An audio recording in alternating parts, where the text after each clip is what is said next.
प्रश्नावली 1.3 का क्वेश्चन है। तो पहला क्वेश्चन दिया है, निम्नलिखित भिन्नों को दशमलव रूप में लिख बताइए और प्रत्येक दशमलव प्रसार किस प्रकार का है। यदि तो 1.3 का जो पहला क्वेश्चन है इसको आपको बदलना है, जो आपको भिन्न दिया रहेगा उसको आपको दशमलव रूप में लिखना है और ये बताना है कि यह किस प्रकार का, यह प्रसार किस प्रकार का प्रसार है। तो जो हम सबसे पहले हम आपको पढ़ाए थे संख्या पद्धति में, जब शुरू में हमने जो वीडियो बनाया है उसमें दशमलव प्रसार को हमने बताया है। उस समय मैंने समझाया दशमलव प्रसार कौन कौन होता है। रिपीट आप देख लीजिएगा वीडियो, उसमें मैंने समझाया दशमलव प्रसार कौन कौन होता है, शांत दशमलव कब होता है, अशांत दशमलव कब होता है, सब मैंने उसमें समझाया। तो आप देख लीजिएगा। प्रश्न नंबर 1 में हम इसमें सभी क्वेश्चन नहीं बताएंगे, तो इसमें दिया है 6 क्वेश्चन दिया, मैं 2 क्वेश्चन बताऊंगा कैसे हल किया जाता है, बाकी आप इसको हल कर लीजिएगा। जैसे 36/100 ये भिन्न दिया गया है, अब इसको दशमलव रूप में बदलने के लिए आप भाग दीजिए, 36 में 100 से भाग दे दीजिए। 36 में आप कितने भाग देंगे, 100 से, एक दशमलव जाएगा, फिर एक जीरो बढ़ेगा। ये नियम आप भाग का नियम जानते हैं, 100 तियाई 300 हो गया, और उसके बाद जीरो आ गया, 6 आ गया, कट गया।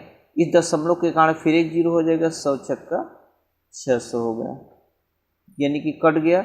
यानी कि हमारे पास आया कितना, 0.36। इस दशमलव को सुरक्षित करने के लिए हम एक जीरो लगाते हैं, यानी कि 0.36। इसको मैं भाग दे 0.36 आया। 36 में 100 से हमने भाग दशमलव बदला। पहले किसी भी भिन्न को दशमलव बदलने के लिए हर से अंश में भाग, ये अंश है, ये आपका हर है, अंश में हर से भाग दिया जाता है।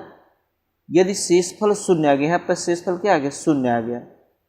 यदि शेषफल शून्य आ गया तो कौन सा दशमलव होता है, 7 दशमलव होता है, 7 दशमलव। यदि शेषफल शून्य आ जाए तो कौन सा दशमलव होगा, 7 दशमलव होगा। देखिए 36 में 100 से भाग दिए, शेषफल क्या आ गया, शून्य आ गया, इसलिए क्या है, 7 दशमलव हो गया। एक और हम बताते हैं नंबर, ये आपका है क्वेश्चन जो था 5वां दिया है, 5वां 2/11। सभी क्वेश्चन ऐसे लगेंगे, भाग देने पर ये शेषफल शून्य आ जाता है तो 7 दशमलव होगा। अब जैसे अब यहाँ पर 2 में 11 से भाग देंगे, 11 से 2 में भाग जाएगा नहीं, इसलिए दशमलव बढ़े। एक पहले जीरो लिख दिए, फिर एक दशमलव, जीरो बढ़ा तो कितनी बार जाएगा, 11 दूनी 22 हो जाएगी, 11 1 11 हो गया। यहाँ आ गया 10, 10 में से ये कितना, 9 आ गया, ये हो गया दशमलव काट, फिर एक जीरो, 11 8 88। फिर देखिए शेष 2 आ गया। अगर वही अंश शेष के रूप में आ जाए तो समझिए कि भाग देने पर वही भागफल बार बार आएगा। जैसे यहाँ 2 आ गया, इसके मतलब फिर अगर भाग देंगे फिर वही संख्या आएगी। देख लीजिए आप चाहे, फिर 0 आया, फिर 11 1 11, ये देखिए 11 1 11, फिर 8 आया, 9 0, फिर 0 बढ़ा, फिर वही 11 8 88,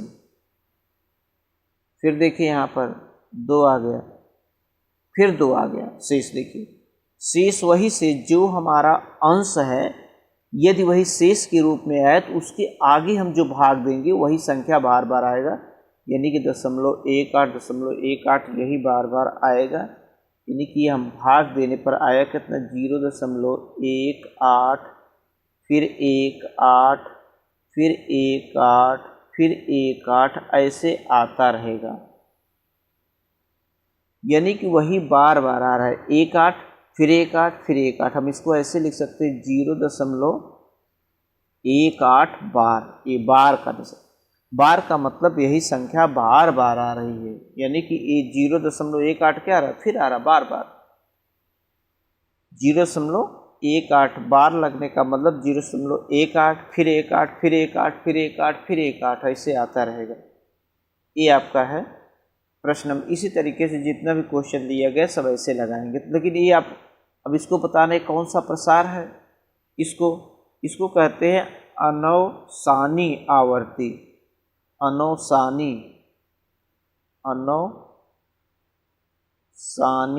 आवर्ती। अनवसानी आवर्ती, ये अनवसानी आवर्ती है। और एक है अनवसानी आवर्ती, एक अनवसानी अनावर्ती है। तो अनावर्ती अलग होता है। अनावर्ती का मतलब होता है जैसे ये तो आवर्ती हो गया, यानी कि कहने का मतलब है कि 0.18 आया फिर 1.8 फिर 1.8 फिर 1.8, इसमें चेंजिंग नहीं हो रहा। वही देखिए बार बार आ रहा, इसमें बदल नहीं रहा। लेकिन कुछ ऐसे भाग होते हैं भाग देने पर उस आएगा तो वही, लेकिन उसके बीच में कुछ संख्याएं बदल जाती हैं। ये तो वही आ रहा बार बार, जिसमें बार बार आएगा अनवसानी आवर्ती होगा, और जिसमें बदल जाएगा वो क्या होता है, अनवसानी अनुवर्ती होगा। चलिए अभी क्वेश्चन आएगा, देखेंगे आगे। अब क्वेश्चन नंबर 2 है, प्रश्न 2 कह रहा है आपका। प्रश्न 2 है कि क्या आप जानते हैं कि 1/7 बराबर लिखा है। बुक्स से, किताब से आप प्रश्न देख लीजिएगा, मैं प्रश्न का हिंट यहाँ दे रहा हूँ। 1/7 बराबर लिखा है 0.142857, ये लिखा है, ये दिया है आपको 1/7 बराबर, ये बार का निशान दिया। बार का निशान का मतलब यही संख्या फिर आएगी इसी के बाद, यहाँ फिर 1 4 2 8 5 7 आएगा। में लंबा भाग दिए बिना आप बता सकते हैं कि, इसमें कह रहा है कि लंबा भाग दिए बिना, में लंबा भाग दिए बिना लंबा भाग दिए बिना क्या आप बता सकते हैं, भाग दिए बिना क्या आप बता सकते हैं। क्या बताना है कि 2/7 का मान क्या होगा। 2/7 का मान क्या होगा। अब बिना भाग दिए, यानी कि 2 में 7 से भाग नहीं देना, बिना भाग दिए हम बता सकते हैं कि 2/7 का मान कितना होगा, यदि उसका प्रसार किया जाए। देखिए इसको हम ऐसे लिख सकते हैं, 2 गुणते 1/7 लिख सकते हैं। ये देखिए 2/7 को लिख सकते हैं 2 गुणते 1/7, अंश का गुणा अंश में, हर का गुणा हर में होता है। तो 2 गुणते, अब 1/7 का मान है 0.142857। अब 2 से इसमें गुणा कर दीजिए। जब इसमें 2 से गुणा करेंगे, अब 2 से गुणा करिए, आसानी से 2 से गुणा कर दीजिए, कोई दिक्कत नहीं है। 2 से गुणा करने पर आ जाएगा 0.285714। 2 से ऐसे गुणा होगा, जैसे 2 से 14 4 हासिल 1, 2 5 10 1 11, 11 के 1 2 8 16 1 17, 2 दूनी 4 1 5, 2 चौक 8 2 1 के, तो इतना आ गया। ये देखिए, यानी कि इसी तरीके से आप चाहे 3/7 का भी निकाल सकते हैं। तो 3 गुणते 1/7। अब आप गुणा करके 3 गुणते 0 वाला जो आपने किया है, ये 3 गुणते 1.4287। अब इसमें गुणा कर दीजिए। अब गुणा करने पे जो आएगा, 0.142875 में कितने से गुणा करेंगे, 3 से। 3 से गुणा करने पे जो आएगा, ठीक है, 3 से गुणा करने पे जो आएगा आपका क्या हो जाएगा, 3/7 का मान। जैसे इसको हमने पहले बताया 2/7, उसी तरीके से भी लग जाएगा। हो गया आपका क्वेश्चन नंबर 2 भी हो गया।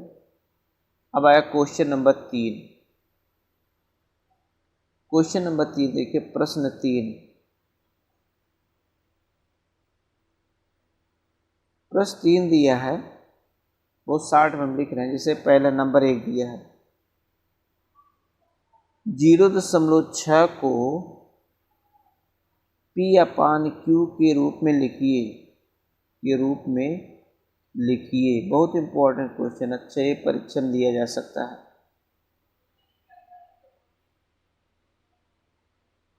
तो P/Q के रूप में इसको लिखना है, ये बार का निशान दिया है। हम इसको मान लेते हैं कि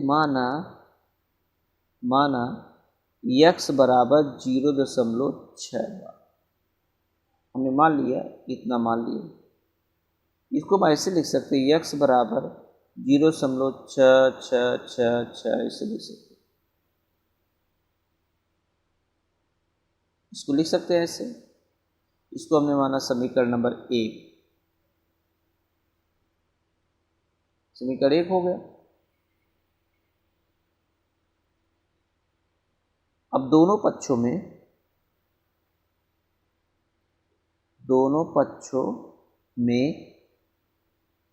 10 का गुणा करने पर, अभी बताए थे क्यों गुणा किया जाए, गुणा करने पर हमने जो समीकरण 1 है उसमें 10 का गुणा किया, क्योंकि ये देखिए दशमलव, अभी देखिए 10 का गुणा करेंगे तो क्या आएगा, 10x बराबर, अब देखिए इसमें 10 का गुणा करेंगे तो 1 दशमलव इधर दाहिनी तरफ चला जाएगा, यानी कि 6.6666 ये आता रहेगा। तो यानी कि इसको, इसमें देखिए हमने x बराबर मान लिया कि x बराबर ये जो हमारा दिया गया है 0.6 बार दिया, हमने इसको मान लिया x बराबर इतना मान लिया। तो x बराबर 0.6 बार का मतलब है 6 दशमलव के बाद 6 यही दिया गया। हमने क्या कर दिया, जो ये समीकरण 1 दिया गया है, समीकरण 1 के दोनों पक्षों में, समीकरण 1 के दोनों पक्षों में 10 का गुणा करने पर, समीकरण 1 के दोनों पक्षों में 10 का गुणा करने पर, 10 का हम गुणा करें तो 10x हो गया देखिए, और यहाँ पर 10 का गुणा करें तो 1 दशमलव इधर दाहिनी तरफ चला जाएगा, यानी कि 6 दशमलव इतना होगा। इसको हमने मान लिया क्या, समीकरण 2 समीकरण हो गया। समीकरण 1 हमारा हो गया x बराबर 0.666 ये हो गया, और दूसरा हो गया 10x बराबर इतना। हम क्या करते हैं, समीकरण 2 में से समीकरण 1 को घटा देते हैं, समीकरण 2 में से समीकरण 1 को, देखिए कैसे घटाते हैं। समीकरण 2 में से समीकरण 1 को घटाने पर, तो समीकरण 2 में से, यानी कि दायां पक्ष दाहिनी तरफ, बायां पक्ष बाएं तरफ, बायां पक्ष बाएं की तरफ घटाते हैं, दाहिना पक्ष दाहिनी तरफ घटाते हैं। 10x माइनस, देख लीजिए इसमें 2 पक्ष था, देखिए ये आपका है 10x, समीकरण 2 में 10x है, और समीकरण 1 में क्या x, 10x में से x को हटा दीजिए, और फिर इसके बाद 6.666 में से 0.66 को हटा देंगे। देखिए क्या मिलता है, -x और 6.666 डॉट माइनस 0.666, ये देखिए अब घटा रहे, 10x में से क्या है, 9x आ गया। अब देखिए इसमें से घटाएंगे तो यहाँ 6 आ गया, और इसमें देखिए इसको जितना भी 6 में से घटाएंगे 0, 6 में से घटाएंगे 0, 6 में से घटाएंगे 0, तो इधर क्या आ जाएगा, दशमलव के बाद 0 0 0 सब आता रहेगा, और दशमलव के बाद 0 की कोई वैल्यू नहीं। अगर कोई संख्या नहीं लिखा गया है तो उस दशमलव का कोई वैल्यू नहीं होता है, यानी कि कुल मिलाकर के 9x बराबर कितना हो गया, 6, x बराबर 95 6 बटे क्या हो गया, 9 हो गया। इसको सरल करके 3 से, 3 दूनी 6, 3 त्रिक 9, x बराबर कितना है, 2/3 ex। यानी कि हमने क्या कर दिया, जो हमारा दिया गया था, ये दिया गया था 0.6 बार दिया गया था, ये दिया गया था। इसको देखिए, इसको हमने चेंज कर दिया, कैसे देखिए, परिमेय संख्या के रूप में चेंज कर दिया। यही कहा कि यानी कि इसको पी अपान, इसी को कहा था कि 0.6 बार को किस में चेंज करना था, पी अपान क्यू के रूप में, इसको। और यहाँ पर देखिए, इसको हम यानी कि 2/3 लिख करके यानी कि इसको हम पी अपान क्यू के रूप में बदल दिया। 0.6 बार को हमने किस में बदल दिया, पी अपान क्यू के रूप में हमने इसको बदल दिया। देखिए, ये बदलने का तरीका, इसमें जितने क्वेश्चन आपको दिए हैं सब इसी तरीके से लगाना है। अब उसके बाद आया आपका अगला question, question number 4। Question number 4 भी वही है, प्रश्न 4 भी वही है। प्रश्न 4 वही है, 0.99999 ... पी अपान क्यू के रूप में लिखिए, के रूप में लिखिए। अभी जैसे ऊपर बताया सेम वही है। मान लीजिए, माना x बराबर 0.99999 ... अब हमने क्या किया, दोनों पक्षों में, दोनों समीकरण 1 मान लीजिए, समीकरण 1 के दोनों पक्षों में 10 का गुणा करने पर 10 का गुणा करें 10 का गुणा करेंगे, 10x बराबर, इसी तरीके से भी 10 का गुणा करेंगे, 9.9999 ... समीकरण नंबर क्या हो गया, 2 हो गया। अब इसको समीकरण 2 में से समीकरण 1 को घटाने पर, यानी 10x माइनस x, देखिए 10x में से x को घटा दिया, और इधर उसी तरीके से 9.9999 ... माइनस 0.9999, ये देखिए 9x हो गया। 9x बराबर, अब देख लीजिए, ये 9 बचा, बाकी इसमें दशमलव के बाद की संख्या घटाएंगे, सब 0, 9 में से 9 0, 9 में से 9 0, यानी कुल मिला करके 9 बचा। x बराबर क्या आ गया, 9/9 आया, 1 आया, x बराबर 1 आया। अब इसमें थोड़ा सा ये दिया गया है, आपको व्यक्त करना है, 1/1 है, 1/1 मतलब जो परिमेय संख्या आई, कितने परिमेय संख्या, 1/1, इसको हम 1/1 यानी कि इसको चेंज करिए, पी अपान क्यू के रूप में चेंज कर दिया, पी अपान क्यू के रूप में। ये थोड़ा सा क्वेश्चन सबसे हट के था, अलग था, क्योंकि 1 से 1 में भाग देंगे 1 ही आएगा, लेकिन ये 0 जैसे यहाँ पर 2/3 आया था, 3 में भी 2 से भाग देंगे तो फिर वही आएगा, 3 से 0.6। लेकिन इस क्वेश्चन में केवल कंडीशन ये देखना है कि इसमें पी अपान क्यू के रूप में चेंज करके देखना है, बस हो गया। क्वेश्चन नंबर 4 भी हो गया। अब क्वेश्चन नंबर 5, क्वेश्चन नंबर 5 है, प्रश्न 5, 1/17 के प्रसार के पूर्व 1/17 लिखा है, 1/17 के दशमलव प्रसार, दशमलव प्रसार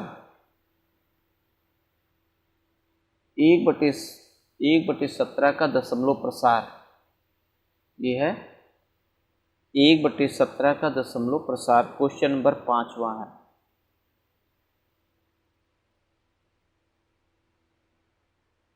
में अंकों की पुनरावृत्ति अधिकतम अंक क्या हो सकती है, अगर 1/17 का प्रसार करेंगे तो अंकों की पुनरावृत्ति अधिकतम कितना होगी। इसमें अंकों की पुनरावृत्ति बताना है। अंकों की पुनरावृत्ति अंकों की पुनरावृत्ति कितनी होगी।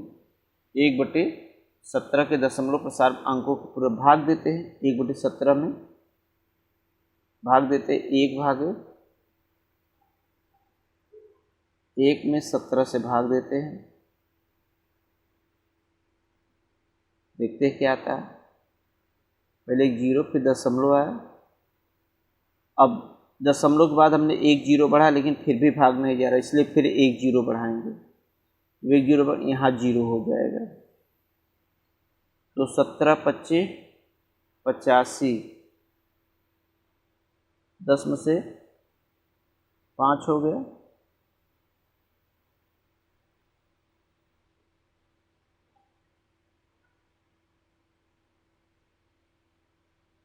और 9, फिर 1 0 आया,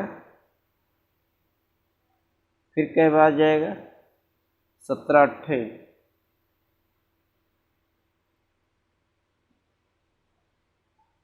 17 8, फिर यहाँ पर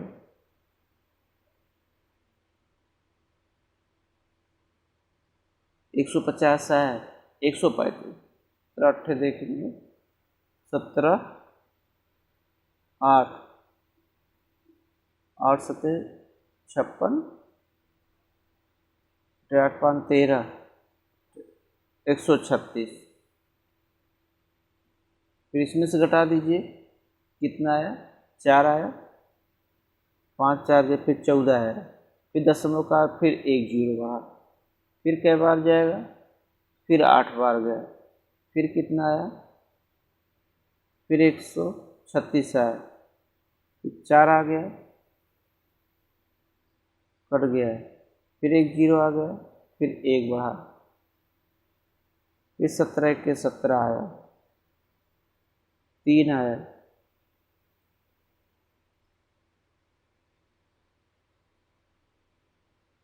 हम्म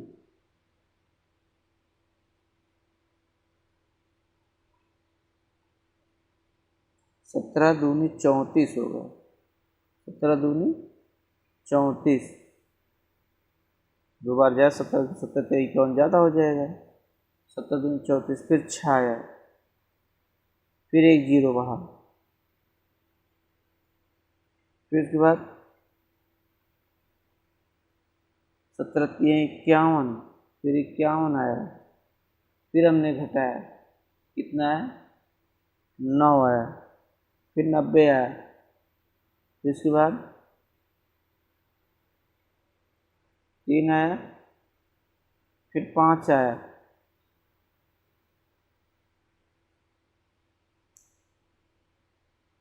नब्बे, फिर 85, 17 25 85, फिर 85 आ गया, फिर घटाए, फिर 5, फिर 0 आया, फिर 50 आ गया,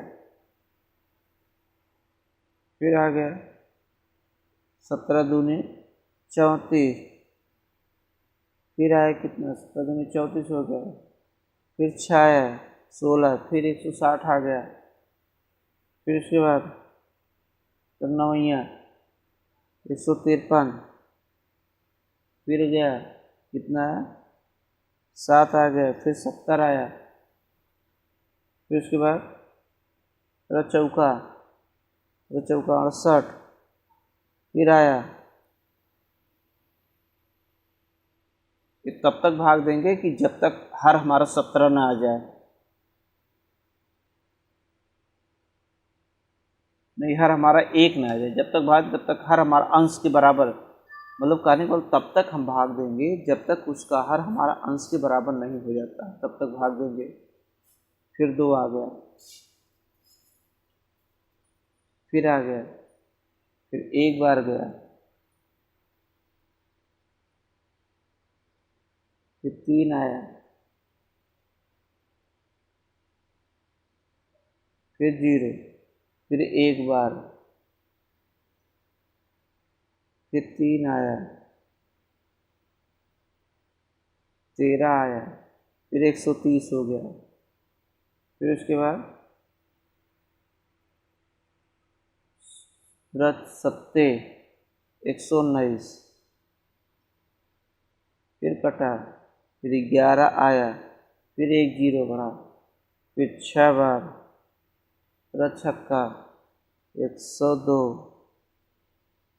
फिर कटा, 8 आया, फिर 80 हो गया, फिर उसके बाद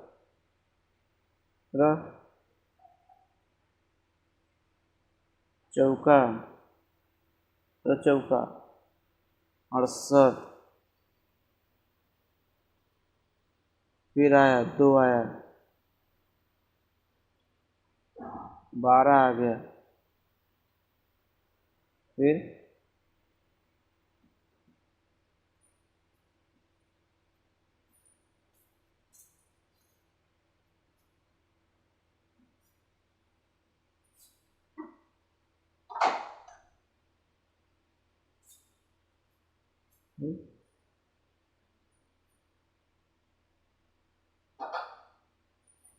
17 17 17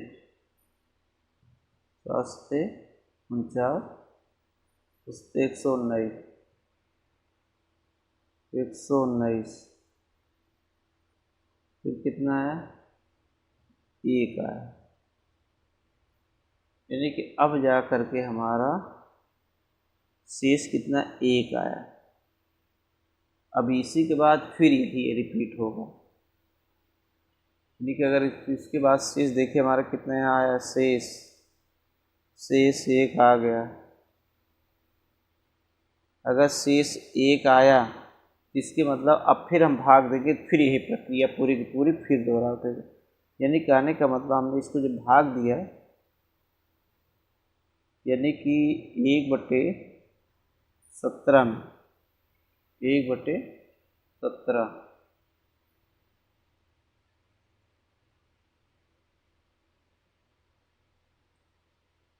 1/17 1/17 में जब हमने भाग दिया तो आया क्या, 0.5 8 8 2 3 5 2 9 4 1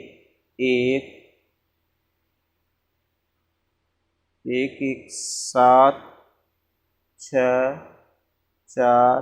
7 और फिर उसके बाद जो है ये आता है, यानी कि ये संख्या इतनी बार आया, 17 बार, अधिकतम 17 बार आ सकता है। 1 2 3 4 5 6 7 8 9 10 11 12 13 14 15 16, एक और 0 आ सकता है लास्ट में, फिर 0 बार जाएगा। यानी कुल मिलाकर कितनी बार है, 17। अधिकतम अंकों की संख्या, अधिकतम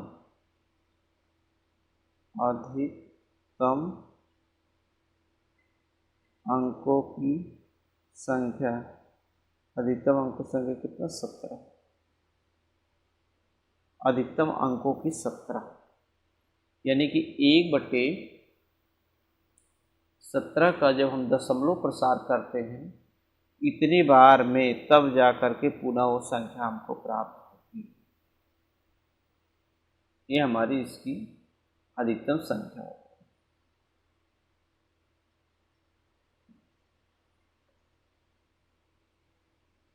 अब उसके बाद हमारा है क्वेश्चन नंबर